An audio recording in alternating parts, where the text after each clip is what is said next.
poto telema tolobela mboka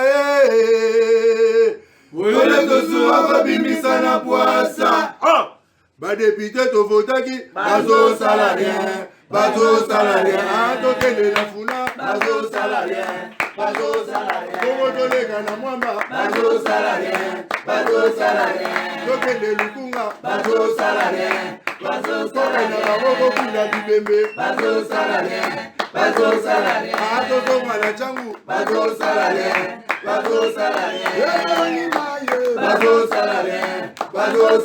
ayatolali molili bazo salarien ekulune paye bazo salarien kala balongani ba mama bazo salarien etolali wape bazo salarien Ah merci Yabouinde bana nyoso baza kuringa à la pochette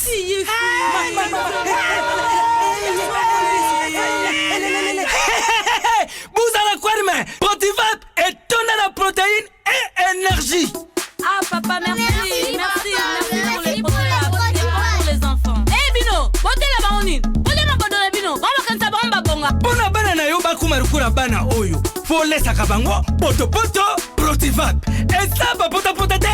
Allez, kamata. Bon appétit. Bana nyeso ba yaka Protivap. Sisi kulia ya bangu Protivap babandi badasi na bangu ya babebe pro tala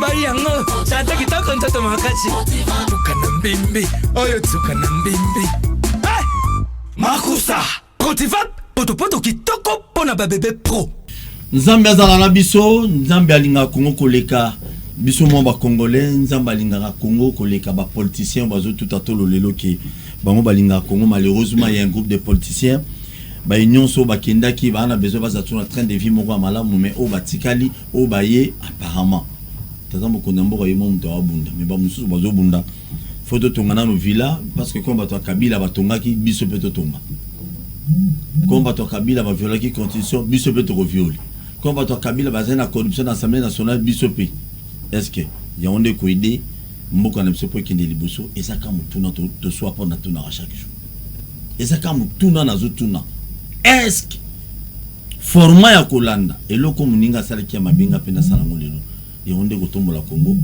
naza pinda si omingiti okola lelo nazala ba invité mibale nazala ndeko nanga Joey Kabedi azali Kabadi azali ndeko na biso ya IDPS bono ndeko malamu ndeko Paul Tosua journaliste à peuple qui mezali ouais qui mezanza maosa ngolo.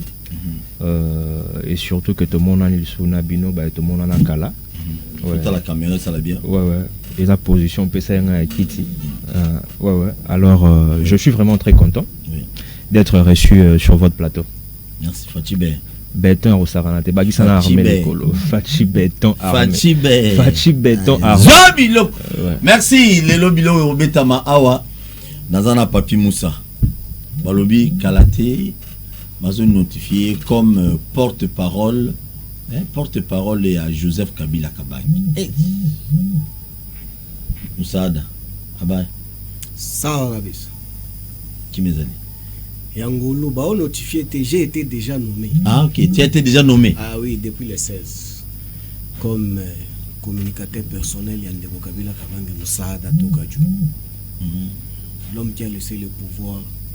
Bon, Makassi.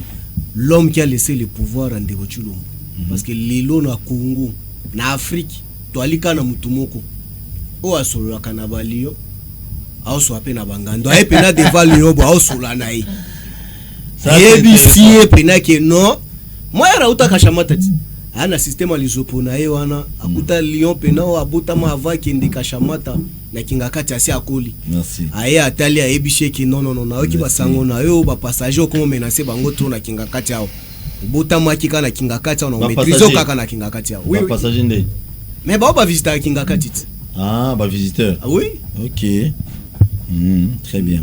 Merci beaucoup, joyeux anniversaire na ndeko na biso Chacho Pipo de Madrid.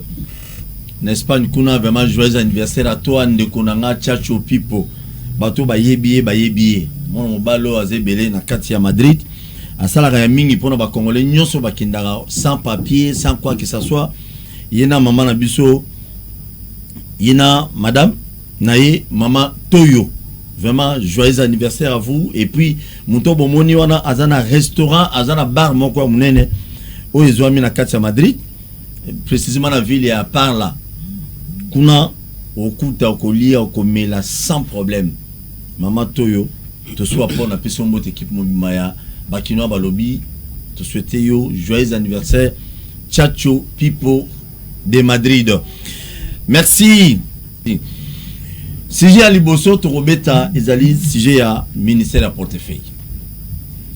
Ministère à portefeuille ezokuma maipa ya ndeko na biso ya mwasi dont je respecte beaucoup mais azali mutu ya AFDC parti à Bahati de Kwebu. Il semblerait que le lenge musala sale melakuna ezana ngo bienti. Awo sala musala na ndenge sengeli salate. Ba mandataire ebele. Ouais, bah entreprise à l'état sur base un problème ko la Kadeko ba kinoko to mukanda kuna tsilelo ba répondre bangote. RVA boyebi lisolo RVA bulu ekezalaki et sali ki na moment boy bulu ekepe et pesa. Ministre à portefeuille a ola lisama solo. Mais ministre à transport il semblerait en ça. Chef de l'état na est ya République démocratique du Congo a lobby que mafia za na kati armée. Eza solo to lokuta. Muto ide pesa azao. Pépire d'Aza. Badjipo ba pesi batu. Ezo sala ba enseignant passe. Ezo sala ba médecin passe. Ezo sala bato a pousse passe. Même na ba ndeko na biso ya paka juma et ça bango passe. Comment ba député bazo badji ya sika nzela malunga ezate na Kinshasa. Jantinungo bilakuta zo bundana aba mabanzela mususu mabulu mbongo ezo ki ndinga mafia toujours. Mais ba jipa sika o ekotambola wapi bana veni baleli du kama ba jip. Il y a un député Daniel Saf que je cite alobaki mikoleleki alobi balakaki biso ba jip tokozwa. Président de l'Assemblée nationale a confirmé en la réunion moko o bango bazalaki. Mais il y a pas si peu maoza na niveau nini. Il y a pas si peu maoza à niveau ya ki moko ya ba député ensemble ya ba député ya mbaloyo azole kana baitandwike pour dire que non ba député bazu ba jipa na crédit eza solo to lokuta ya onde to robeta li solo lelo tozo banda na makambo ya ministère à portefeuille ndeko na ngai Papi Moussa o ezole kana ministère à portefeuille batumsu bazolo bababi o ekomi ministre azo sala akomi ko trancher mingi na ngambo ya batu ya union sacrée non ya batu batika na Kabila. Réaction de kozalani te ndeko Paul Toussoua wana yali likambo moko ekoka mishabiso te parce que yali eloko moko toyebi déjà ki falaki sale mabongo parce que lolenge batu oyo bali ko kamba mboka na façon na bango ya ko agir ça ne se reprend pas pour tout le monde maebali ko sala lelo. C'était déjà prévisible. Omoni lelo ndeko toke ndendangisa muke kaka na maema banda koleka na RVA. Donc ça prouve suffisamment que non bandeko na biso oyo ya IDPS bazalaka préparé pour la gestion te. Omoni lelo to moni yango instrumentalisation ya ba agent ndenge bakenda DGA a scellé bureau ya conseil d'administration pour que bango bakota te tolanda ngo na itando équipe sonyo surtout ba top Congo toyoka maema banda koleka. Mais kaka na gestion na ye oyeba maema lingaki masalema na Lubumbashi pour na gestion na ye. Mais comité oyo e ali ko kamba na ba PCA sur les attributions ya pouvoir na bango en tant que PCA ba retira qui est confiance ya intérim na ya banda ko sala pour que atikala na mpifo na ye kaka ya DGA. Mais ça posait un sérieux problème lokola ali mutu ai DPS bakoki ko gérer te. Lokola ali mutu ai DPS il fallait asala manso mako salema état de droit place wana infecté et kangi misu bako sala yango te.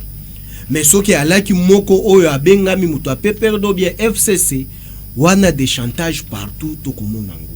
Mais na moya lelo il faut ba expliquer ba Kongomani depuis bandeko oyo ba uti sous les bois bazwa pouvoir na gestion na bango na ba mandature nyoso bisika bali. To sala na nou bilan depuis ba nommé bango.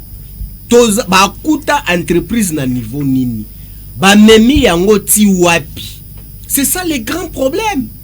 Mais lelo on aurait appris même parmi la ba conflit wana, le ministre ya transport a signé un kasa mais et comme à niveau ya portefeuille place au la kisi bilili ya maman na biso azalaka chez biso sala transhumance akatisa et signamete zana ministre oh mais auti na parti maman d'elle auti na parti na ngati parti pe perdit continue beta biloko zala l'aise mais to monike kasa wana et signamete boregetrai pe perdre chez biso tozalaka na so yo tosu ozaliao na bande de touche 70 tosu abawana solo ngoyo moko 69 ana yo remplacer bango continue beta biloko kasi yangona ndeto yo ko sentir que non kasa et salamité doit signer le traité ba document a signer yango te to ko comprendre que a signer yango te parce que bato a union secret nde bango bazaki concerné na kasa wana il faut ba frapper bango mais lokola batali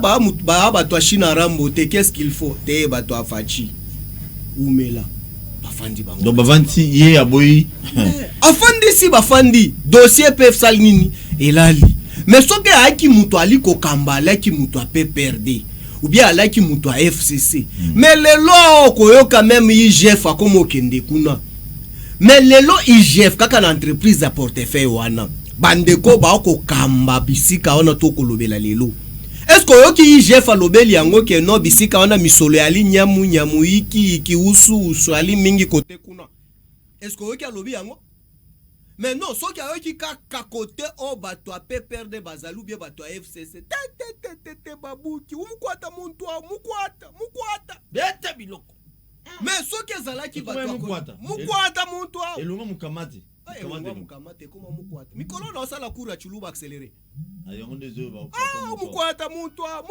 mukwata directement omoni bakomo sala ba poursuite mais maitoko bika na moya lelo c'est gravissime balobaki yango ba piololi ba ebisi ba kongomani que non DGI n'a jamais réalisé ba recette ou ba auto réalisé parce que ndeko chulumbu ali na pouvoir tendeko omoni ke koloka ma politique yango to kobika na pouvoir o ya sous les bois yebisa ba kongomani lelo misolo oyo etondaki na keso balobaki kesi ya l'état etondi misolo ebele DGI basali grève ba ministère nyoso budget grève mais bino botondi si misolo boni même bato ba kosala na morgue omonaki seul pouvoir otomona na monde depuis Kabila même azaka na pouvoir alongwe na tomona place bato a morgue basali grève te tomoni muto a 3e âge tellement passe leki ya mai na courant na biloko emati facette depuis ndeko chulombo akoma na pouvoir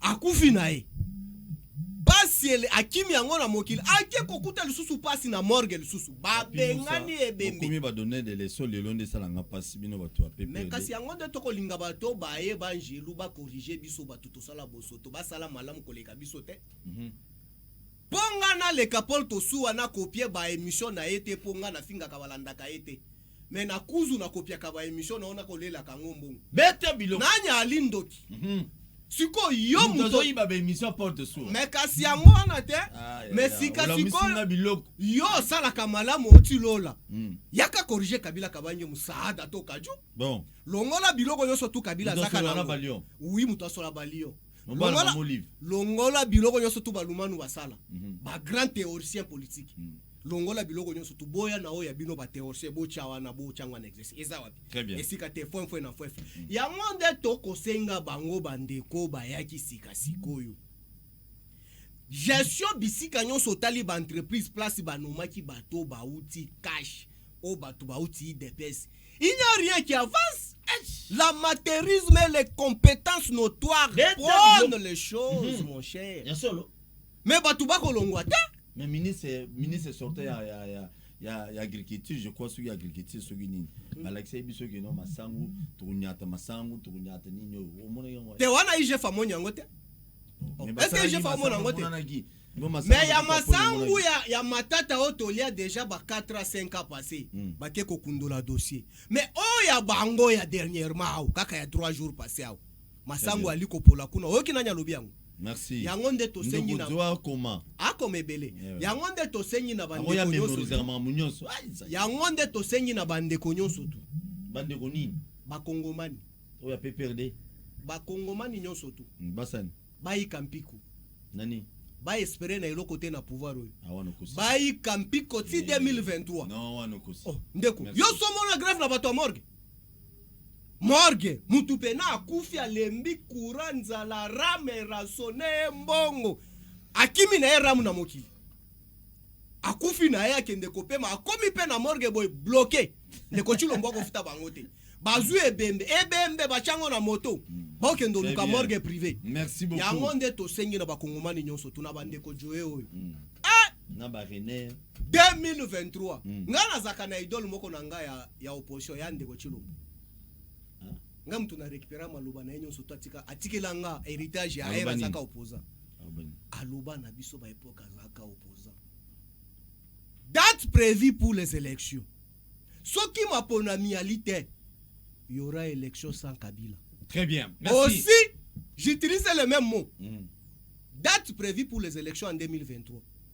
Ce qui m'a ponamialité, il y aura aussi transition sans Ndeko Tshilombo. Très bien. Très bien. Merci. Musada lobia. Beti biloko. Musada beti biloko. Ndeko Zoe.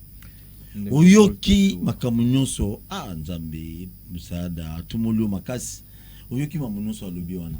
Ezaya solo akosi abeti libanda toté parce que maman ministère à portefeuille surtout ba tebele que ce soit les mandataires au ba bimi na IDPS na ba ministre au ba bimi ba côté kuna baza intouchable ensemble avec vous tout le chef de l'état na est comment jeter ba fleur et pas un ministre PST qui m'a envoyé gratuité enseignement au moins ministre wa yimbalo a réussi à zobeta bilo kitoko.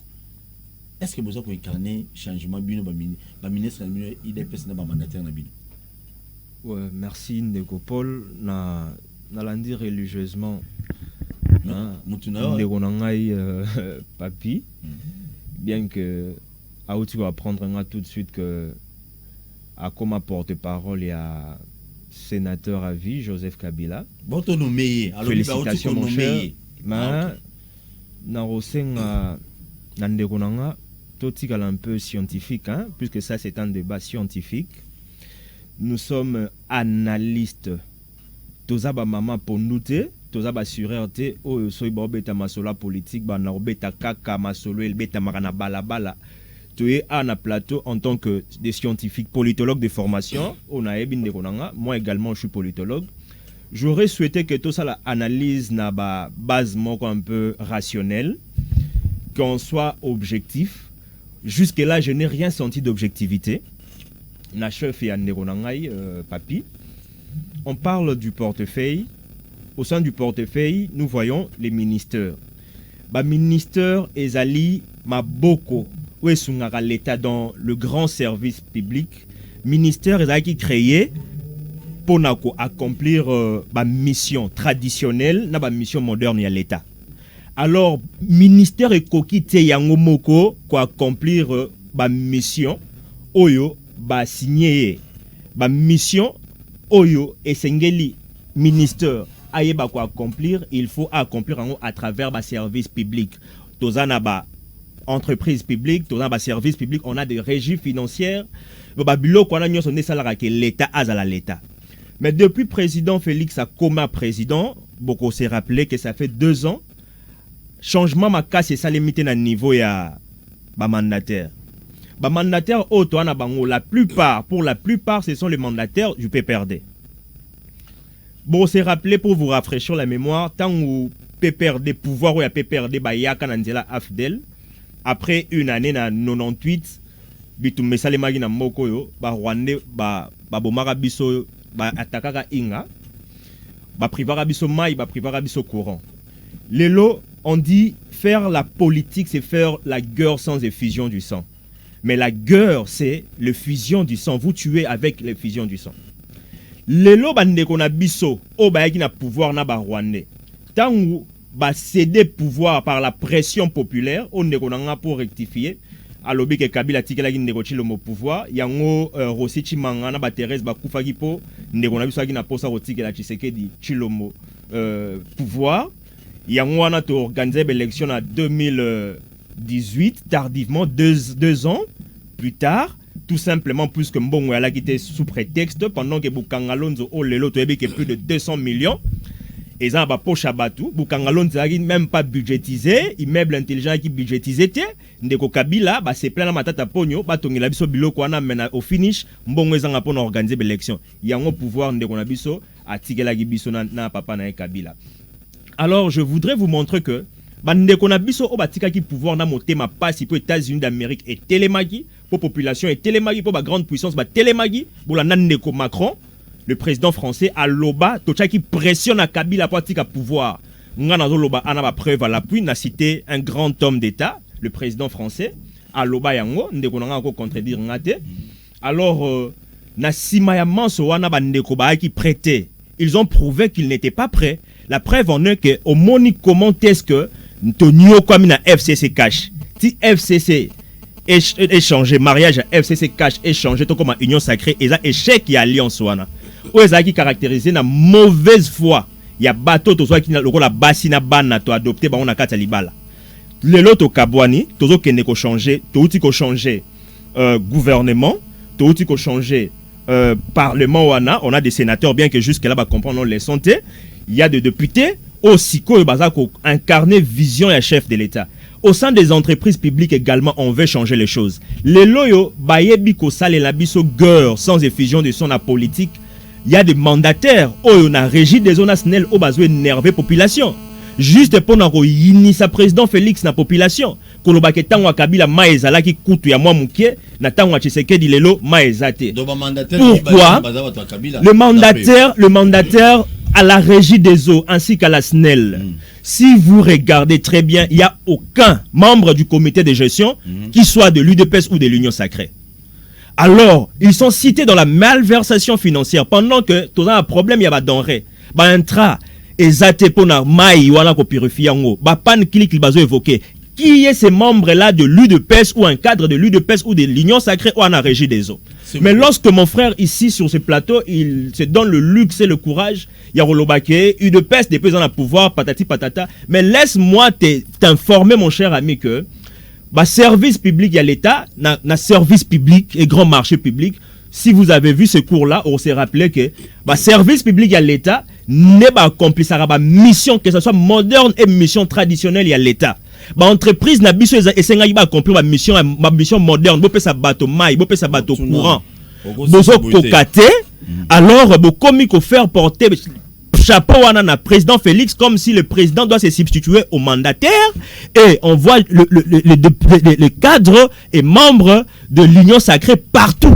Non. Très bien. C'est ainsi que la décision sera bientôt prise. Il y a déjà le communiqué de la présidence qui a été lu par le porte-parole. Bientôt, primature na présidence bazo statué na kaya malversation financière oyo sur base rationnelle. Il y a l'IGF ou APCBISO rapport, il y a banquette, il y a des entreprises qui sont citées, entre autres même la RV et Paï Bozoloba oyo gestion et acquis pendant plus de combien d'années là par un membre du PPRD o atongela ba cadre na bango bandaku na maniema kuna le lois en prison. Vous le savez. Alors dire qu'aujourd'hui, ceux qui règnent à la tête de la RVA et les conséquences, il y a mes gestions ou quoi que ce soit, Nangamba UDPS, moi je ne vois pas sur base de quoi vous pouvez le justifier. Merci beaucoup Ndeko. Avant to kende na mtuna mususu lobelo komoko waki DGA RG des eaux, DGA SNEL, bazaba to Kabila. Kabila, ils ont été nommés par le pouvoir de Kabila. Très bien. Ils ne sont pas issus de l'ordonnance ou d'un décret et outil par le président, par le pouvoir qui est en place actuellement. On est dans tout le nommé na régime ya Kabila. Bato bazali nommé siko na régime ya Union Sacrée, to IDPS. Bon basala musala malamu koleka bato musu ya Kabila. Tangilanga un mandateur voilà, qui nommé par le président Tshisekedi et pas Azalia Osa Moussa Mabe. Ndekonanga beti masola DGI. malheureusement tant que DGI n'a nous tête pour atteindre la signation au fixa tout ça na budget à l'obité que année songolo to pakala DGI et Athénia telle assignation au signa qui est si permettez-moi la tautologie mais le lot est toujours dépassé à 150%. Mais les rapports sont là, monsieur. Les rapports sont là. Et nazo comprendre Vas-y, continue. Les lots sont que mensuellement tozo réalisé, bazo programmé, bazo publié plutôt, rapport, il y a recette mensuelle, régie financière depuis son excellence Nicolas Kazadiazawana, Ozomona même DGDA a dépassé 100%.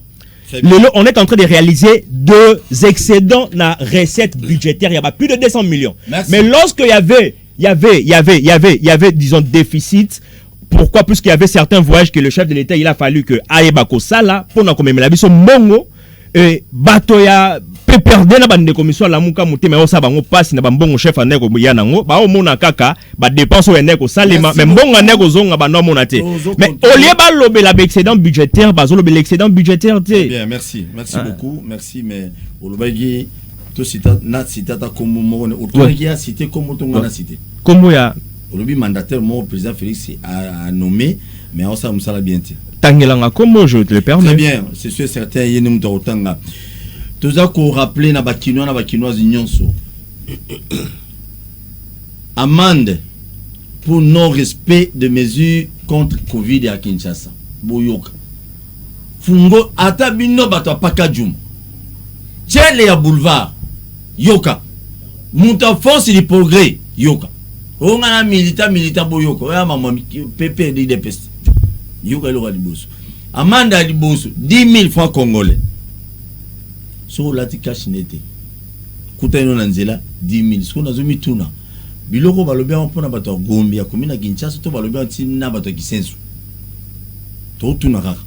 Mais ils ba mesure bien pour na santé na mission. 50 000 francs pour na mutunyo so ko violer o lekisika air ya couvre-feu 50 000 francs. Tu fous un mousse pas policier. Imagine toi faut 50 000 francs dans 2 heures. Bon on est comme la caisse l'état. Zobiloko 20 000 francs pour un taxi moto o ya memi batumi bali. Bah oui wa. Oh ngana muta force du progrès 20 000. Au foot. Ah maman l'état c'est mon beauté. 50 000 francs pour un transport donc voilà ba DC7 ba minibus ba transco sur legisika batu. Na nombre ya ndo bomoni transport mo même batu normal. Boké ba même batu normal sinon te au foot 100 000 à 1 million de francs congolais. Tu mbongo wana fait foot madana DG comme foot en mbongo la police. Manque à gagner. 10 000 francs pour un client. Na kata bis so ba côté di cash 10 000 au te soit 500 000 francs congolais. Pour nos batunyos bino ba organiser ba fête. Ba matanga so na mi tourna siko. 500 000 matanga est pas général Kanyam. Bino bo no sengam. Zo biloko. 200 000 francs à 1 million de francs congolais pour un mariage. Siko mariage ya mwana ya Joseph Kabila. Bon c'est na 200 000 mais c'est très bien. Mutu sala na yo malamu mais à condition police ça la cassette avant na pesa papi musaada maloba mutozo lobela Kabila na minute tozo na régime pour tele biso élément wana pour to continuer régime oyesika ezali bango élément wana eza bande ko na biso province à Lualaba eza ngati na sali yango mais boyoka ba français ba lobi donc ba propos ya élément wana na commentaire no sezo ko engager bango beta biloko. Toutes les activités de l'entreprise Chemaf ont été paralysées ce lundi 21 juin 2021 dans la carrière de Luicha. Ce site minier a été envahi par un groupe de gens se réclamant proches de la famille présidentielle. Une centaine de creuseurs ont pris d'assaut ce site. 18h. Banafika 18h, banasema que hii carrière haina tena carrière industrielle inakuwa sasa ba creuseur. Tunaita intervention banatoka avant bo batoke banatumenase ke banasema ke moyo weke represent itakuya. Jana journée yote mujima ilikuwa calme 18h banaingia. Ile fait banaingia banasema que abasta toka tena. Ile fait tu banaingia directement kule kote bantu banatoravager mubaya sana. Leo busubuhi parce tunafika pale vile tunatumika hapa mabarière banatufukusha. Évitant toute confrontation, les agents Chemaf sont restés médusés devant ces spectacles sans précédent. Oui, devant les 19h, tina isa yo panatumika.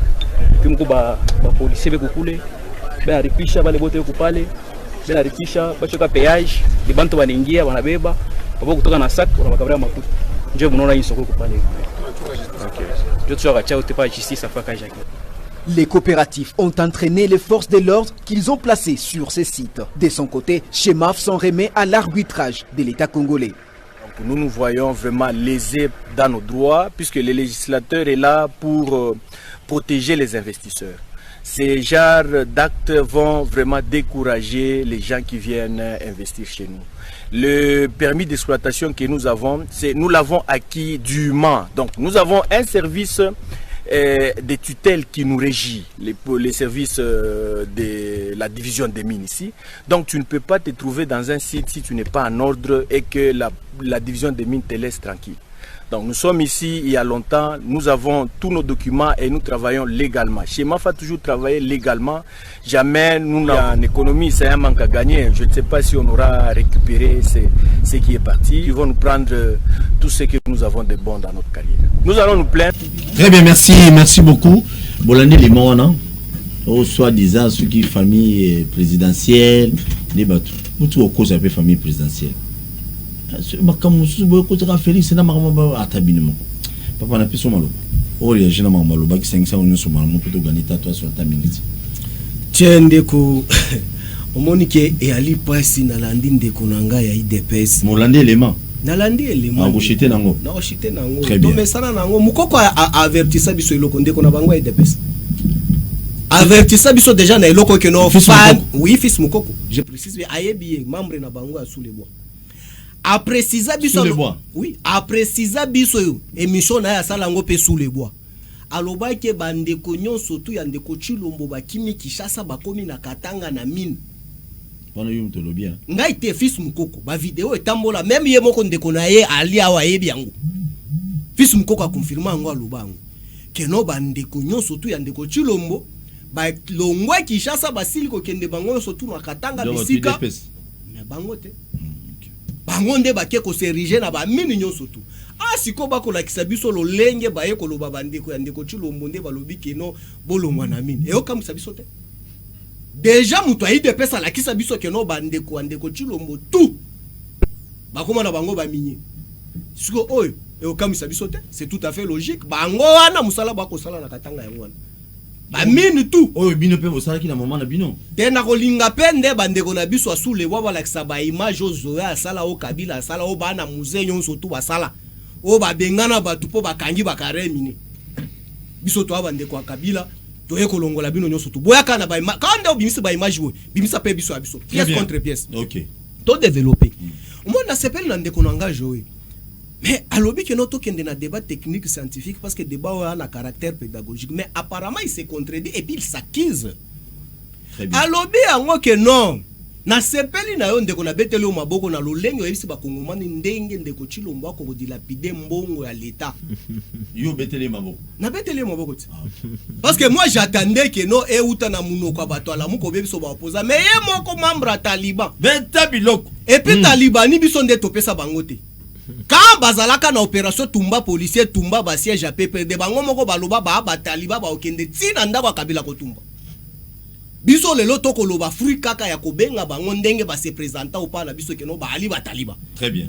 Donc mon frère Taliba il s'est contredit alobi yango keno misolo esilaki na kesi ya mbula matari parce que ndeko Chilombo abembuka ki trop po amema misolo ebele na Congo.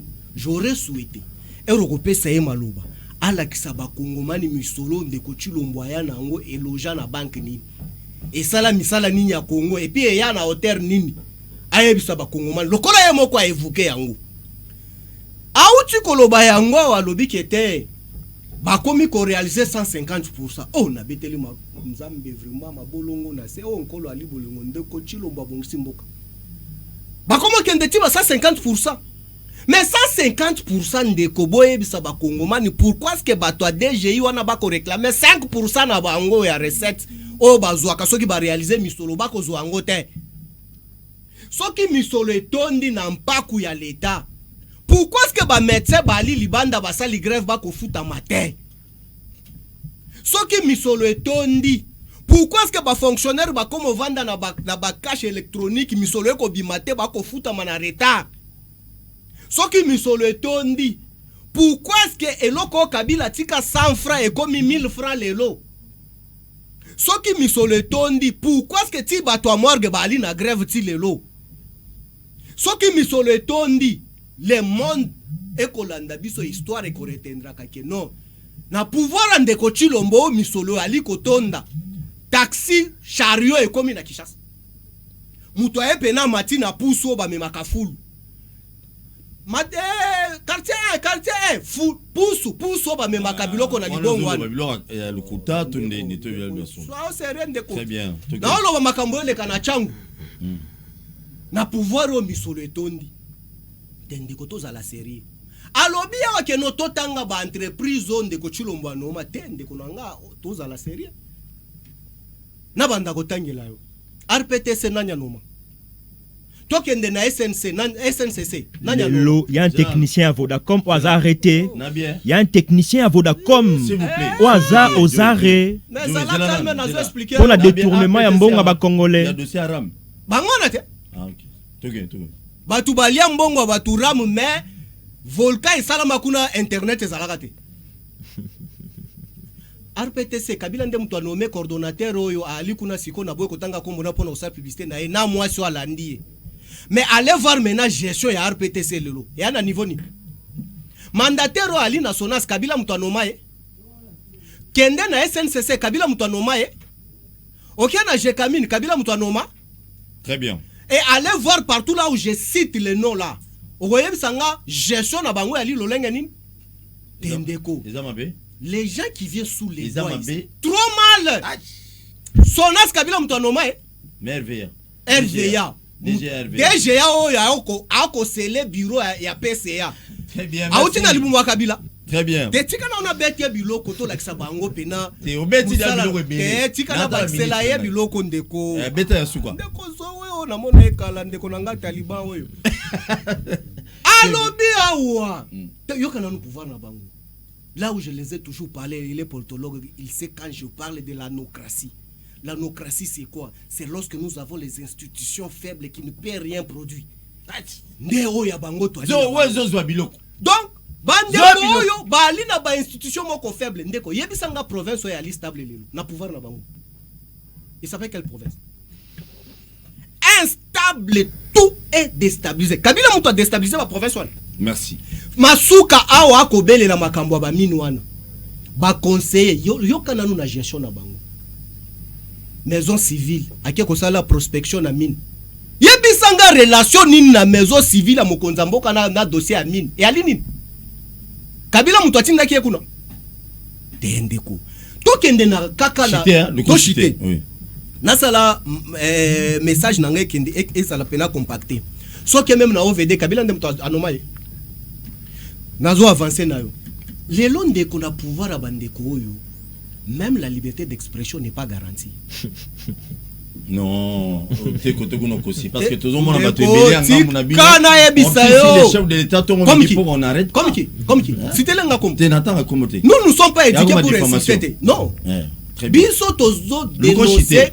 Tozo dénoncer maende ko Chilombo ko sala te meto ko finga te lokola bana na iba finga Kabila te. Merci. Zoa question. Na chité.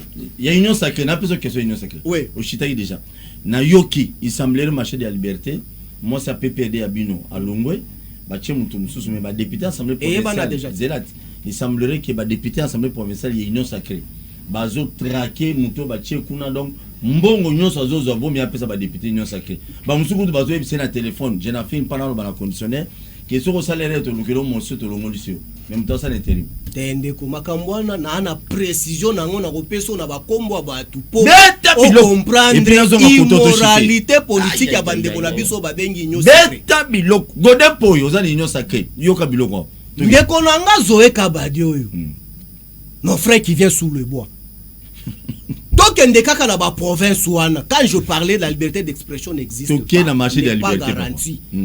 Mais ce qui liberté d'expression ezala ki Barnabé azawapi. Ari Majaza. Ah te Barnabé. Ma collègue oui. Ah Mbuma ezani. Toké même na livre ba témoin de Jéhovah quand on parle de Mbuma c'est les fruits qu'Adam et Ève avaient mangé. Papa est-ce que tu vas continuer ma marché? Mais kasi wana sengi infraction pour bakangela ngo mutu. APK. To ali koya. Do bali modalité.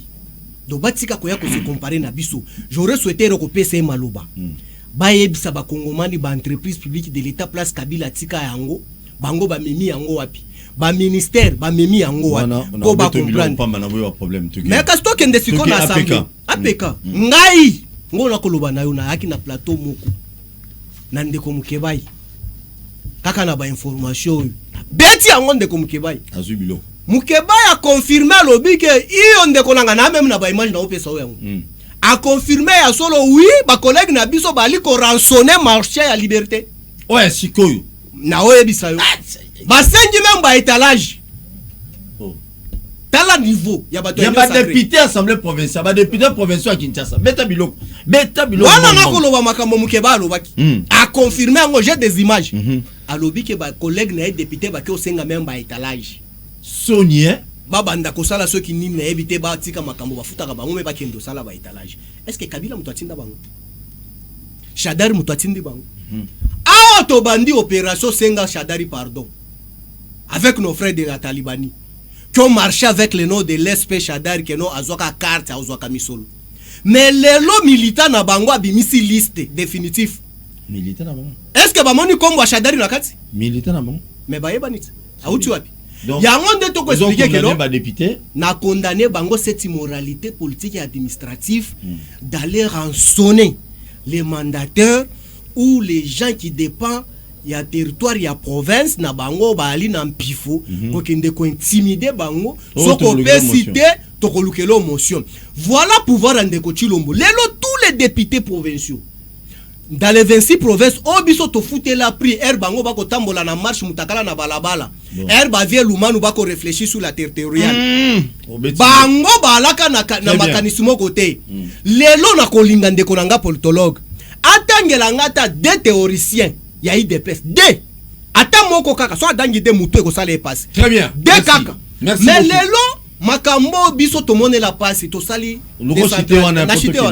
to sali décentralisation to sali décentralisation to kaboli makambo ba province ezali tala musala obiso to sala très bien bango ba eko déstabiliser yango tout même lobi na kwilu ba déstabiliser gouverneur ya kwilu webi yango très bien merci tous les provinces nassé ok na province ma indomé nyoso tout zo biloko beta biloko nyoso mala moko dans 3 minutes tout ça na landine de vraiment kokata été hein na pesi chance pe na toming na tikeli na loba na yo pe na complicité ya ngana yo azib na temps ya ko ya o melisa biso ma ya terrasse na peto la batu alors ndeko na télévision et radio tende binomo boloba ba journaliste il y a écran surtout mais malheureusement bolibo comme sa télévision radio to annoncer titre il y a objet à débat au lobby ba membre à famille présidentielle. Mais na mon télévision comme radio, bon la qui si bisoté ba membre à famille présidentielle on ba mais élément c'est un élément et ça vidéo. Bon comme si télévision radio et vous voulez moi Joe mais rabaisser à niveau na discuter na élément au soi-disant vidéo mais et comme radio. Très bien. Donc au moins niveau to même débat mais na linga qui na biso que le lot de souci à chef de l'État est que to revoir contrat chinois oyo ndeko na biso ya PPRD ba zwaki mboka mobimba bake bakabela ngo epa ba chinois ope mbongo nango mbongo wana tomona ba traste tomona pe bibemete ya banzela oyo babayeke baotongela biso banzela oyo ezalaki moko ya ba chantier onde kwa lobi ke bazopesa ba député mituka uyo olobi bapesa ba député mituka sans que nzela batambola ngo ekozala mais yo wana ozo accuser PPRD indirectement. Alors, c'est pour vous dire qu'il y avait plus de 140 gisements. Il y a pas minéré. Problème est le président Mobutu, j'aurais appris que le président Mobutu n'a pas perdu son indépendance, plus de 140 gisements dans Mbokoyo. Malheureusement, le président Mobutu a 4 gisements, n'a pas belge. Et tika a 140. C'est une information vérifiée. Nayoki que Neko Kabila, le père a qui bat 2 jugements, mais Neko Kabila, le fils a plus de 140 jugements, wana atikeli Congo 4 jugements. Il y a minéré tant bozo ka Congo est un scandale géologique wana ndeko nanga tikanga na yebisa bino, c'est une information à vérifier. J'utilise le conditionnel beau vérifier mining na pas mbaté Neko Kabila za ba contrat misusu ba signa qui tina 2018 azoteka et puis que Dan Gettler, moi je ne vais pas faire de simples déclarations comme le fait mon frère. Et puis que Dan Gettler pour l'exploitation de pétrole na biso d'une manière commune na Angola ba ko futa Gettler moto ya Kabila ba opesa mbongo le kota libenga ya Congo et au kota na mabenga na bango et on a tout fait na pris à mokiende Dan Gettler aneko zwa ba action wana ba dividende wana Dan Gettler aneko liango na ba individu. S'il peut y avoir une enquête, il y a présidence. Certes, il peut y en avoir, il y a des services, on a conseiller chargé à mine à niveau cabinet, à chef de l'État, à quoi délégué expert pour qu'il va s'imprégner la situation, au bas bradele biso ba mine nyonso, ba minéré nyonso ya mbokoyo, et ça ma boka ba paya pour na nekona biso.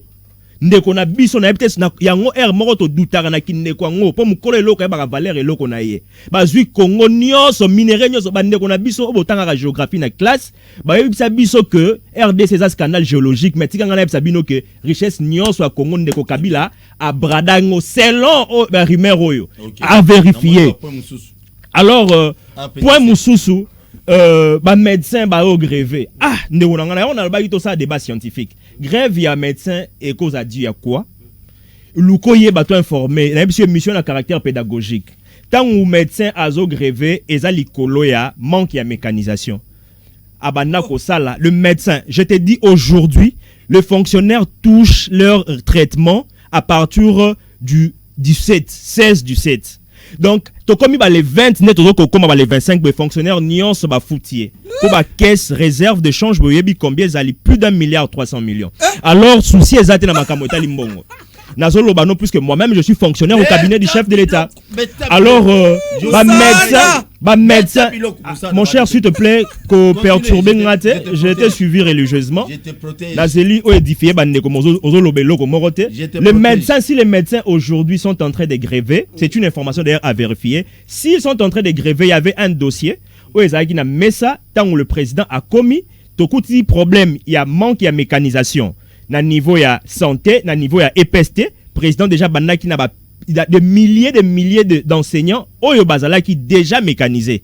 Plus de 58 000 enseignants au président yokuta bango ba pesaka basala musala pour na l'état ba otang sa ba na biso me ba futa marate. Ba médecin pe ndenge moko ndeko nanga pardon ko kata ngate pour ndeko nanga kata ki était. Ba médecin ba futa makate non pas plus que président Tshisekedi a beaucoup futa bango ça n'est pas ba travailler, il y a ceux qui ont fait plus de 10 ans. Ba ça la l'état musala mais ba futa maraté. Le président Tshisekedi n'a pas fait 10 ans au pouvoir. Et c'est la chaîne de dépenses. La chaîne de dépenses nion sur les ans à principe, les ans à norme, ça doit commencer na budget mécanisation, ba programmer bango puisque dépenses budgétaires et ça programmer en dépenses et en recettes, plutôt le budget en tant qu'une loi de finances, on programme les budgets en dépenses et en recettes. Dépenses wana oyo ko futa ba fonctionnaire wana et c'est nga qui la repris na budget na loi de finances oyo tango bango ba na majorité au sein de l'Assemblée ba vota ki loi wana te ya finance ba prévoir que il faut qu'on mécaniser ba médecin na RPTC ndeko nanga na ebita zolo bakaka ana problème na mutana RPTC ou quoi RPTC qu'est-ce qui s'est passé ton a problème à Ramlelo o lelo moko ba technicien ya Vodacom azaki mappé donc na makambo yo ya ba ram oyo. Alors, je ne vois pas où est-ce qu'on peut parler mal d'un mandataire de l'UDPS. Tokol Tolobi, s'il vous plaît, mon cher ami, pesanga chance na loba. ndeko nanga lobby que transport ezate na mboko. Est-ce que na mboko to réceptionnel lo ya ba transco le col là to réceptionner le lona président Tshisekedi? Est-ce que non s'il vous plaît ndeko nanga au lobby que tout ça théâtre était malheureusement au lobby que ah to komi ko tambola liko ba pousu maintenant mi tuna pousu on to tambola ndeni pour le lo ya transco oyé et leki oyo matata ponyo a hérita qui est pas ndeko muzitu. Alors okoki ko lobatie mais c'est faux. C'est faux.